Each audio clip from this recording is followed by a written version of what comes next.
All right, welcome back to the Zach Clark Show. Today's episode is a little bit of a different approach. And before we get into that, I had a conversation right before I sat down in this chair about sneakers, and I've always loved sneakers. At one point in my life, I would have considered myself a sneakerhead. And the guy I was talking to, he had a pair of ones on. I said, hey, man, I like your shoes. Are you a sneakerhead? And we kind of commiserated about the fact that maybe we're in retirement, but we still wear our sneakers. We still wear our shoes. And it brought up something for me that I just don't understand. Sneaker culture has obviously taken off, and with the onset of bots and all the, sites that you can go buy overpriced sneakers on, it's a whole thing. I don't understand the guy like me, the 40-year-old guy that goes out and buys a pair of sneakers above market value and then goes and proceeds to let them sit in a box for the next 10 years. At what point is it like, smoke them if you got them? If I buy a nice pair of shoes, I'm going to wear those shoes. I'm going to wear the Travis Scott Jordan 1s over and over and over again because I paid a lot of money for them and I like them. So unless you're going out and you're trying to kind of invest in sneakers and let those sneakers sit there so that they go from, a $500 pair of shoe to a $5,000 pair of shoes, which, by the way, happens very rarely, but does happen. I just don't understand the grown-ass adult going out and buying shoes and waiting for that moment to actually wear them. Like, I got a pair of Dunks on today that I like. I'm wearing them. They were a gift from a friend. I think of my friend when I put them on. That's the reason I fell in love with sneakers. And I just had to go on this sneaker rant because I was I continue to be a little confused about the people that go out and buy nice things and let them just sit in their closet for years on years and years. Why? So that the one time you wear them, someone's gonna, like, I wear the sneakers so that I'm walking down the street and the one guy who knows the sneakers that I'm wearing kind of gives me the, like, hey, I see you. That's why I do it. That's why I wear the sneakers. I completely acknowledge and admit that. The more I wear them, the more likely that is to happen. Like, it's like game recognized game. So I don't know why I'm starting with the sneaker rant today, but maybe I wanted to. Because these are new sneakers. The New Balances, yes. What do you think of these guys? Those are fine. Yeah, they're fine. I mean, like, would I wear them? Most likely not. But like New Balances. They're the coolest New Balance you could get, man. My feet are very flat. Yes. And these did sit in the box for a couple of weeks because I'm a one shoe, burn it to the ground kind of guy. And I love and respect that mentality. And I'm actually getting there. Like, I'm in a point in my life where I have 30 or 35 pairs of shoes in my apartment, and I'm just rifling through them and wearing them as much as I can in hopes that I'm eventually a one shoe kind of guy. Well, it's better for your feet. Yes. To change it up. I have bad feet, and I will wear these until my feet start hurting.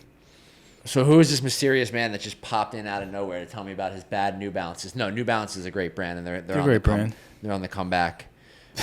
They're on the comeback. Actually, they're here. I shouldn't say they're on the comeback. Yeah, they're here, man. New Balance is legit. So this is Jay DeVore, and I have Jay here today with me.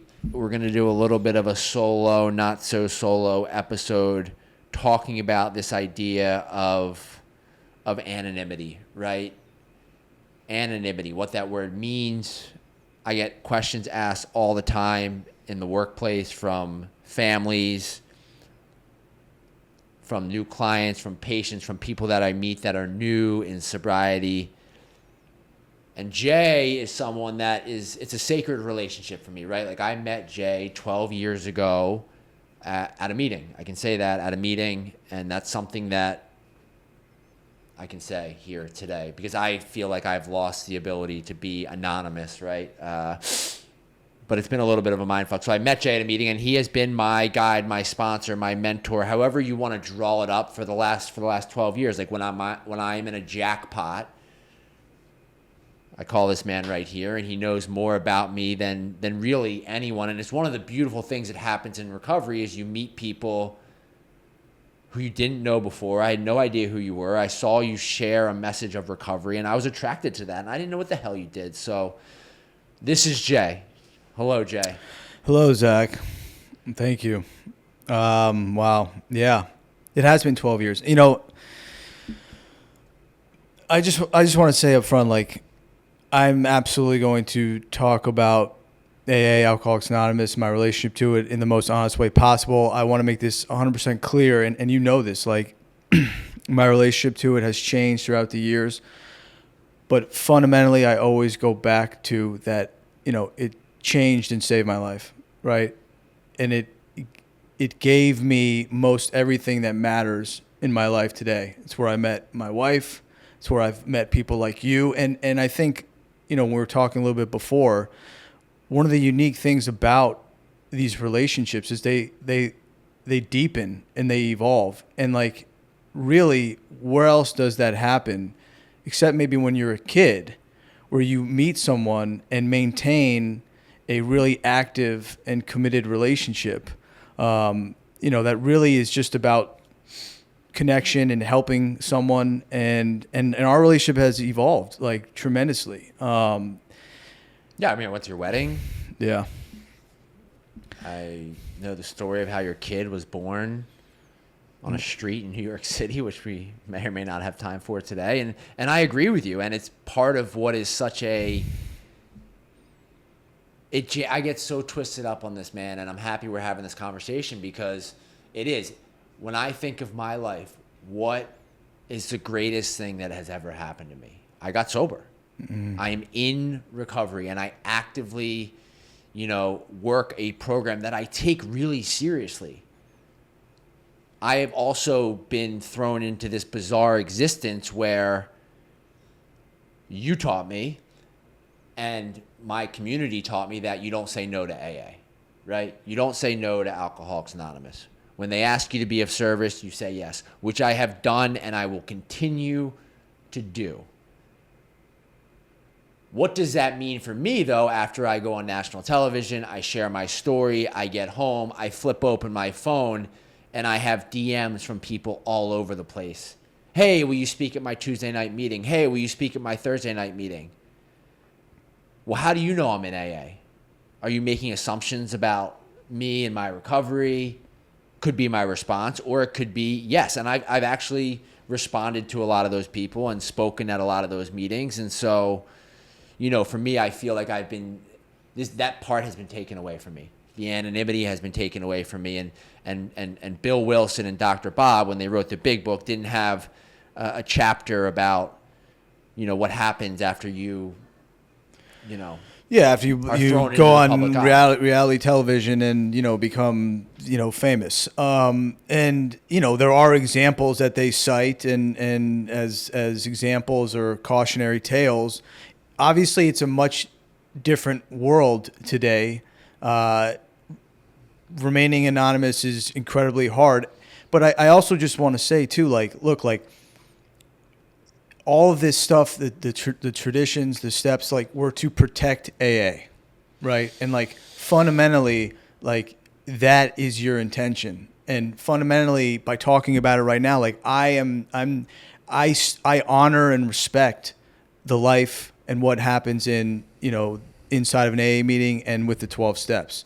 But I also think that by you being so public and open about your story, you've helped an immeasurable amount of people that you would not have been able to reach.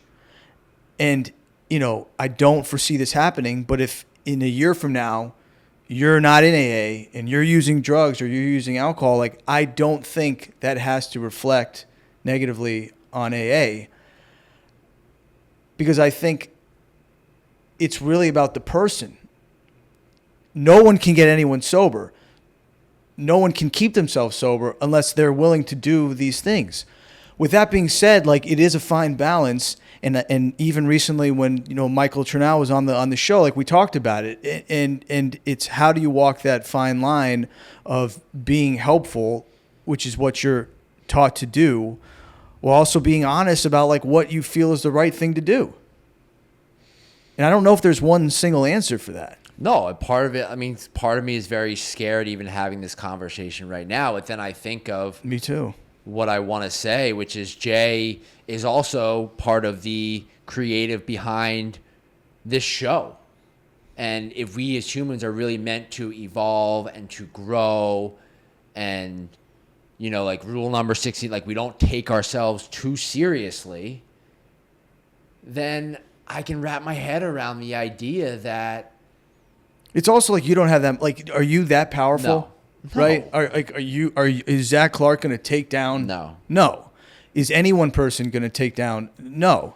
No, but I'm terrified of the karma, of the spirit, of the higher power that kind of oversees all of this stuff, which we can get out there with that. I just know, man, that like for me, and this is like and you taught me, man, early on, keep it to yourself. Like talk about yourself. Yeah. And that was really helpful. Like for me, I'm never going to tell you who I see at a meeting. I'm never going to take a picture or give any indication of where a meeting is located. I'm never going to share anything that happens in a meeting or in a conversation with fellows to anyone else outside of that group of people. I'm never gonna go into a social situation and explain to someone how I know someone, even if we are both sober. Like, I'm not. Even if they're my best friend, I'm not gonna say, "Hey, we met at an AA meeting." It's more just, and this is something that's helpful for a lot of newcomers that I give them this tool. We go way back. You know, we met when I moved to New York City 10 years ago, and we've been fast friends ever since. And that's enough. Right. That's enough. Like sober people feel this need to kind of overshare, and so I know the pieces that I keep sacred. You know, I know.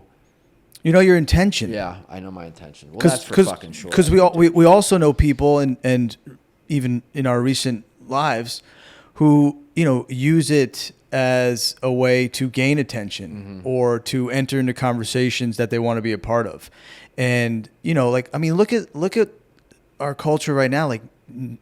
We have more information about how drinking is harmful, right? Drugs, obviously.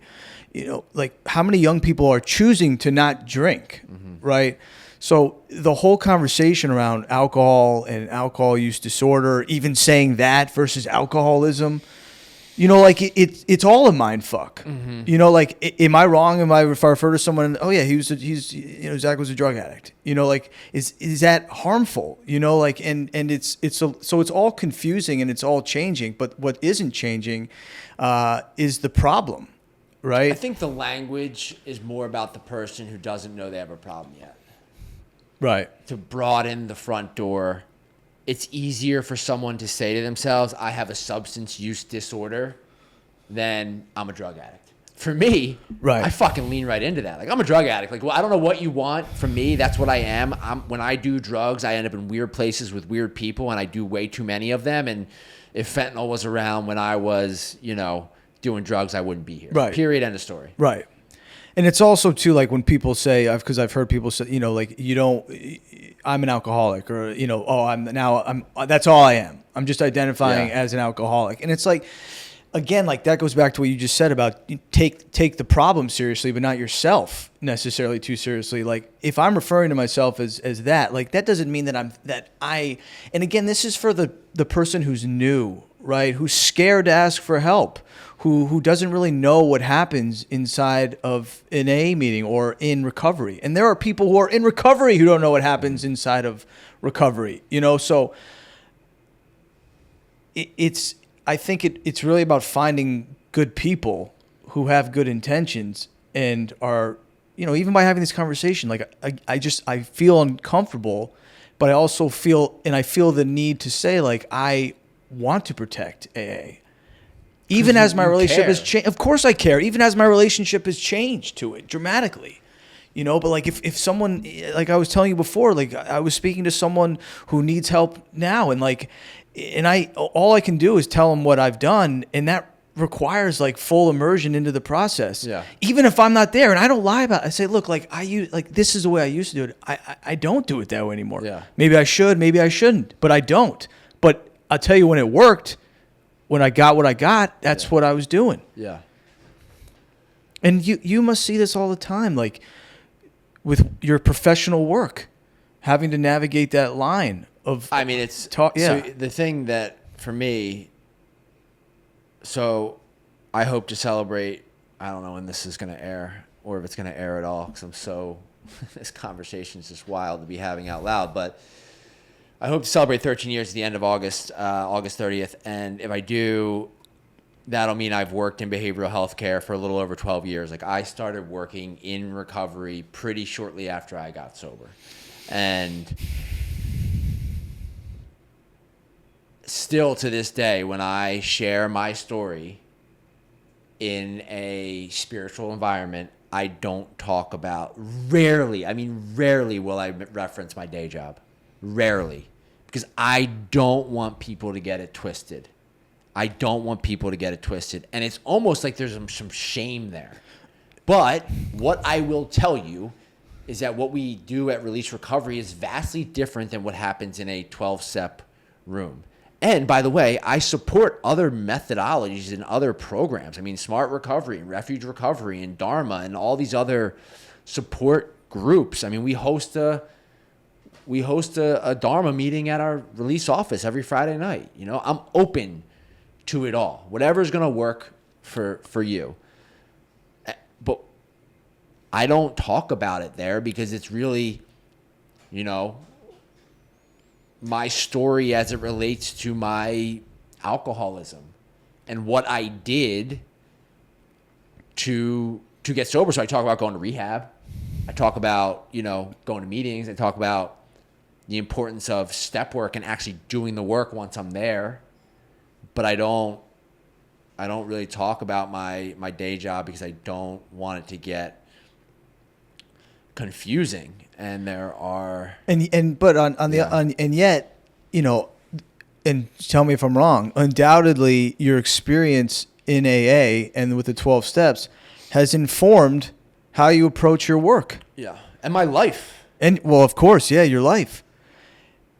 And that goes back to, again, protecting AA, you know, spirituality, money do not mix, you know, this is for fun and this is for free, which is all super important to make that new person feel safe.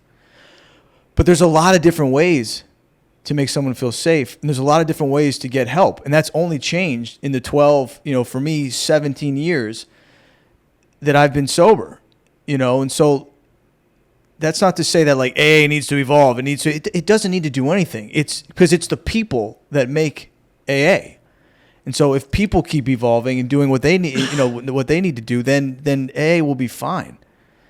Well, it's interesting too because I think you know, my experience is that there's old timers that don't give a fuck. Like there's old timers that are just like, who cares, you know? And then there's old timers that will tell you that you're, you know, overstepping with a conversation like this. And I agree. Like I don't have any interest in changing it. I don't have any interest in harming it.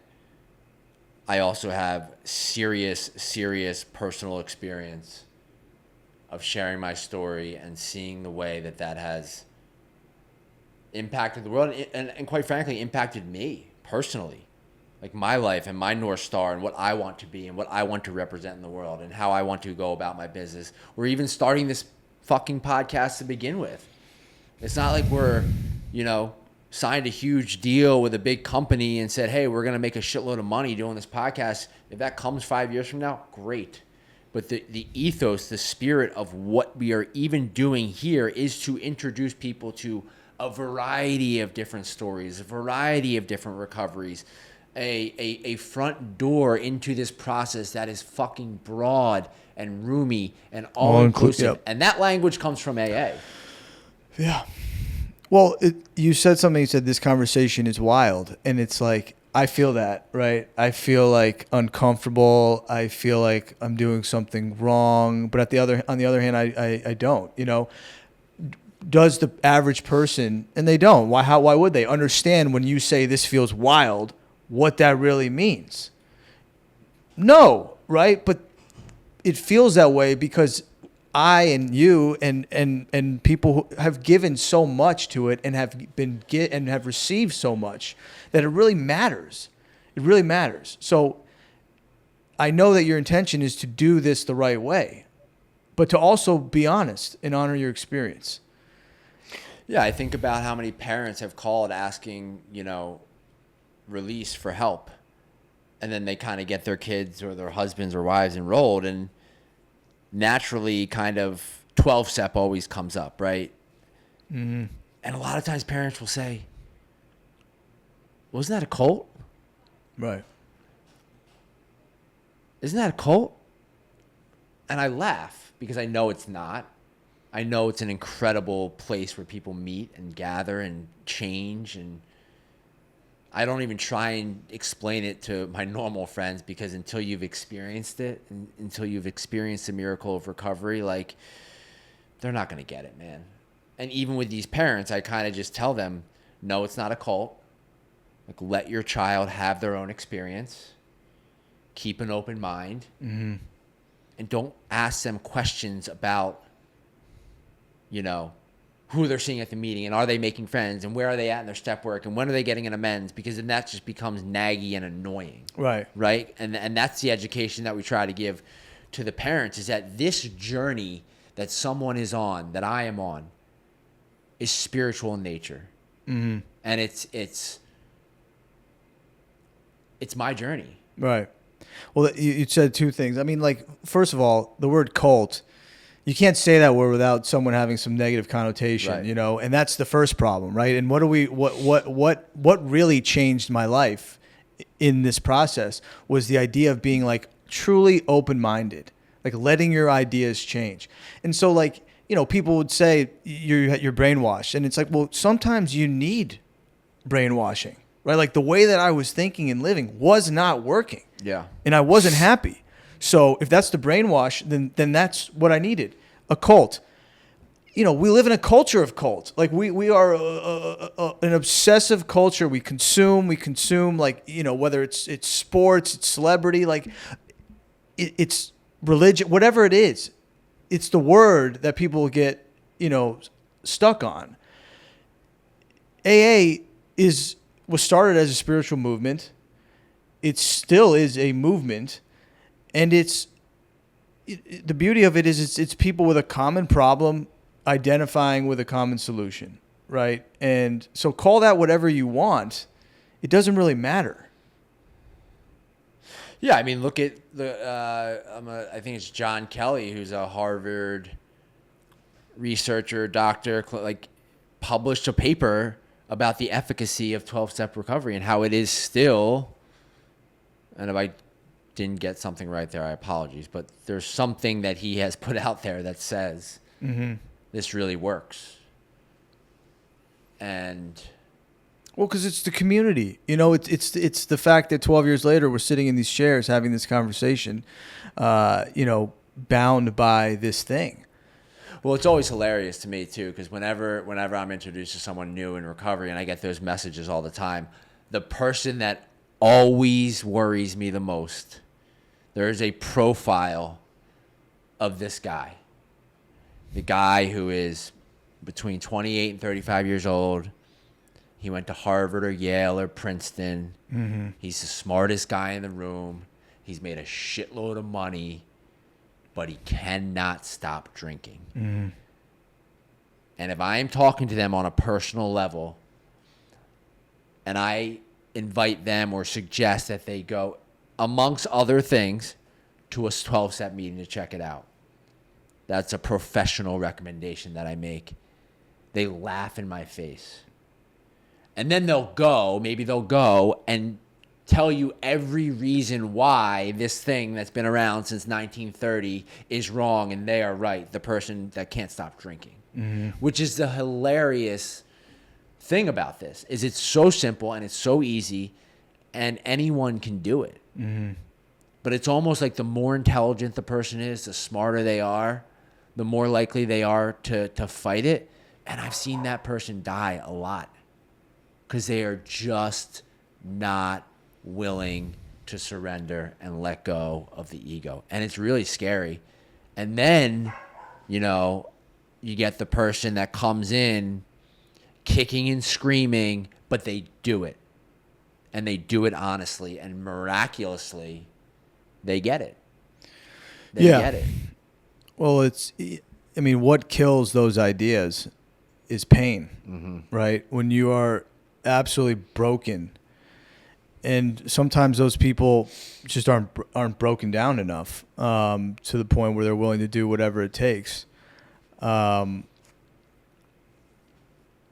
said something else, but now I forgot it. But the other thing is the spiritual component, right? Which is very hard to talk about because you're bringing up all these words that people have a lot of associations with. Yeah. You mean like God? Exactly. And what was funny for me is when I first started and I was working with a sponsor and they would say it doesn't matter if you believe, you do whatever you need to, just do it. Just pray, just whatever. I felt really uncomfortable. I was a Jewish kid from South Florida. I felt very uncomfortable, but I did it, right? I went through the process, and what happened to me is that it started to really work. I was having a new experience, and God was just the simplest word to define it. Yep. And I've heard you saying, I know this is true. It's like, well, what is God? And you're like, I don't know. I don't go beyond that. But I do know a word to encapsulate the experience. Simple actions that changed my perspective on life, changed the way I related to myself, the ideas I had about everyone and everything. That changed. And that experience was spiritual in nature. And that is the thing that, of course, I want to protect and honor. I don't, religion is also in certain sections like a dirty word, but again, we read, and learned, who am I to judge if someone's happy, right? I was not happy, so this experience that I had, it changed the way I thought, and it changed my life. And I just feel like that we miss that aspect of it when we're talking about 12 steps, AA meetings, and it's certainly not seen in pop culture and media, in movies or TV, because it's such a personal experience. But I think it's the thing, man. And it happens between two people. For me, it really happened when I started seeing other, maybe I didn't know what was really happening to me, but when I saw fucking you walk in, off the streets just beaten and battered, and your attitude change and the color come back, and the light in your eye, I couldn't deny. And then how are you expected to not share that, man? That's the crazy part, is you want to share that. And it's this, it's really hard. It's really hard. It's really hard. I just, I mean, and for you, it's even harder because here you are professionally, providing. I've lost it though, dude. I mean, come on. Any anonymity. No, but I mean, I've been on so many podcasts and interviews where the interview is very comfortable. Maybe they're sober and they don't care. They're just talking about it, and they'll just be like, you go to meetings, right? And I'm like, well, what is AA2? Tell me to be honest. I can either say yes, or I can be like, I don't talk about that here and make it super awkward. Right, and they'll always say you go to meetings, right? It's the meetings were there to talk about the thing that was happening. No one says do you want to talk about that thing that happened to you? Do you want to talk about your relationship with this higher power, or the spiritual principles you're living by? No, because people don't really know that, and that is the fucking thing. Yeah, I'm sure there are people who are in, are with release right now, that you couldn't, because it's experiential. Yeah. But that's the fucking secret sauce. Yeah. And then just what it did for me, whether it's recovery or 12-step or whatever, but relationships, man. The way that I was able to do this inventory, really take inventory, and continue to do that in my life today, it is a superpower. And part of that inventory is understanding that in relationships, it's impossible to make everyone happy. It's impossible to do right by everyone. relationships are going to start, relationships are going to end. But if I am willing to continue to look at my part and see where I can be of service and disregard like what that other person has done or is doing to me without expectation, my existence is just so much better. When I live a world, when I'm living in the world and I'm not gossiping and I'm not talking about other people and I'm not scrolling through Instagram wondering why someone got something that I didn't, life is just so much easier without jealousy and envy and resentment. And that's really, of all the things I've gotten here, it's just that. It's that ability to really, truly root for other people, be happy for other people, want other people to succeed, understand that I'm not perfect. And these are all things that, growing up, they're not talking to you about in school or trying to teach you or, it's 2 + 2 = 4 and here's your diploma and go to college. No, you can't even get to that, I mean, there's that quote. I forget who said it. Maybe Aristotle. I don't know. But like an unexamined life is not worth living. Are you like getting philosophical on us, dude? But I love that quote. And I forget whatever. Anyway, it's true. Like, and what's happening in the world today, though, is that we are starting, this self-analysis and self-reflection is talked about. It is prioritized. But what's the end? The difference between what you learn in this process versus like just thinking about yourself all day is like to then go be useful, to then like go be active and engaged in life as life is, versus like I'm aware of all this shit about myself. Yeah. And now I'm just more aware of all this shit about myself. And that's the other thing about AA that is just genius and so simple. It's take these simple ideas, put them into your life. Yeah. Well, and I think to a certain degree, so where do I land with anonymity, right? Like where do I land with everything that we're talking about today? Yeah. I feel like I am going to keep living my life the way that I live it. I know for a fact the world is finally paying attention. And if I had a 0.0000001% influence on the world waking up and paying attention, I'm damn proud of that. But just last week alone, we were talking about it. I mean, it was Rob Lowe celebrating a sober anniversary. It was Chet Hanks, who's Tom Hanks' son, celebrating a sober anniversary. It's last year Darren Waller on the Giants wearing number 12. That's a number. It didn't fall out of the sky, right? Like, you're starting to see it. You're starting to see it. And people are attributing their success and attributing the things that they have in their lives to their sobrieties. And for a lot of these people, I think that they just accept that they are public figures and that their sobrieties or their recoveries are going to be a part of, the public. But if you follow, like I do, embarrassingly, People Magazine on Instagram, like I'm shocked. There is a post a week about someone celebrating a sobriety milestone. Eminem posting his coin. Elton John. Those coins are, I don't know if the people out there know, but and the 12-step community, which if you go to those posts, if you look at Elton John, you look at Eminem, and you look at their post in terms of comments and clicks, it is insane the way that people rally behind that and the number of comments. One day at a time, keep going. I got sober here. I mean, it's so cool. For those of you guys that don't know, those are sobriety coins. Those are 12-step coins. The prayer on there is the Serenity Prayer, which we learn when we first step into an Alcoholics Anonymous meeting. And so just by posting those photos a little bit, they're outing themselves. Mm-hmm. And that, honestly, man, gave me the courage to be a little bit more vocal about my story. So for me, just dialing it back to anonymity and everything that we're talking about, I can finally say that word, anonymity. It took me a while. That's how you know you're finally sober. And for me, it's a personal choice.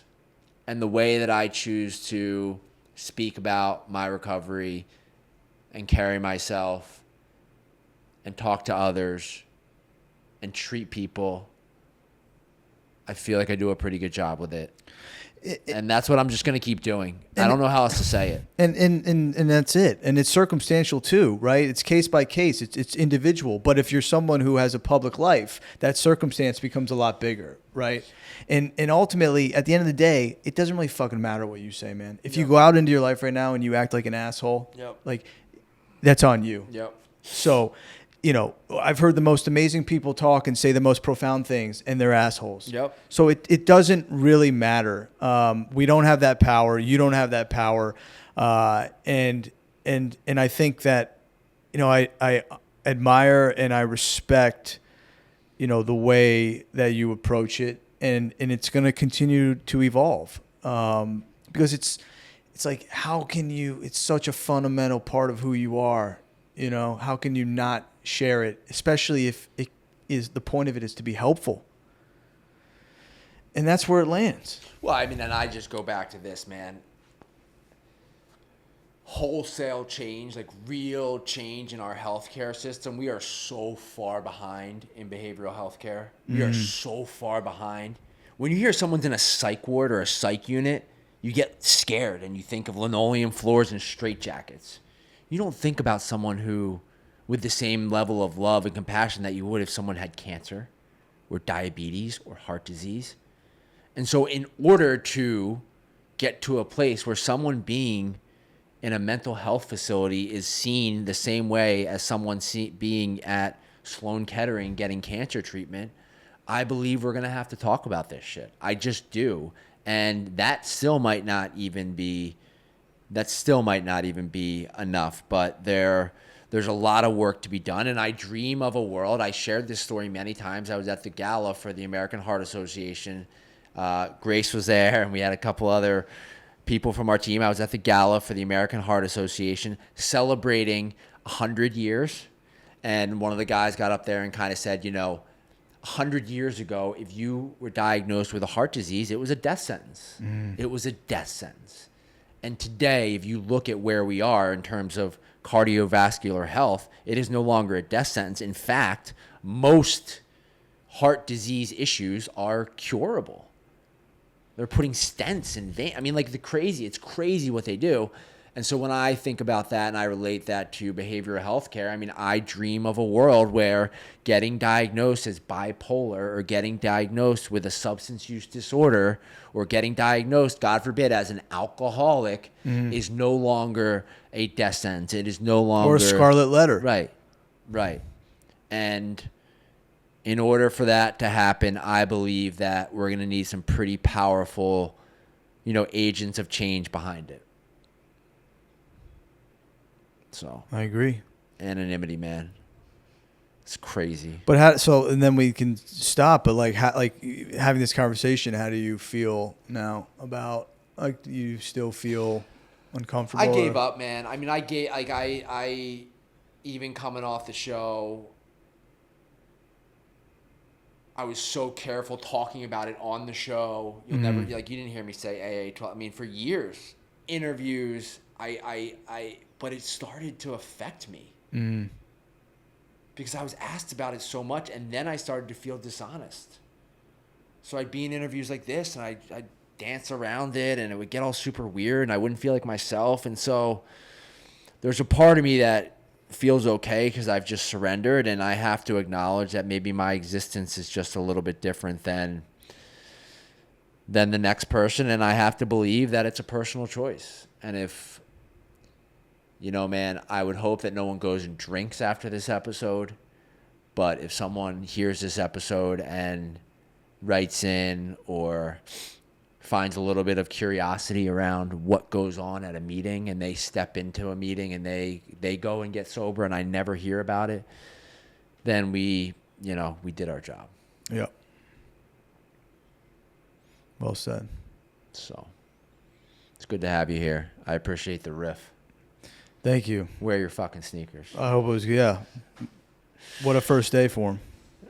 All right. That's all for today. Jay DeVore in the house. Oh. Jay is just the best, man. It was really great to be here with you, and just a guy that has taught me so much over the past 12 years, not just about sobriety and recovery, but life in general. And I've watched him become a father and a husband and a business person and now a creative behind what we're doing here. And at the end of the day, man, that's what it's all about. And the last thing, but like, you know, you just named a lot of things. Like, it's uncomfortable in a relationship to navigate these different areas. I mean, like, we see relationships that just explode because of business or other things coming in. And it's like, how does a person hold a relationship that has so many different facets? I mean, even families, you know, fall apart from, you know, business disputes and things like that. And like, what is that? That is like the 360 view, right? That is like,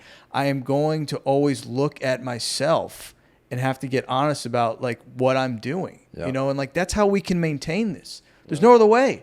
Yeah. And that was given in, you know, 12 steps. Don't tell anyone. I just did. I'm fucked. All right. That's it. See you guys.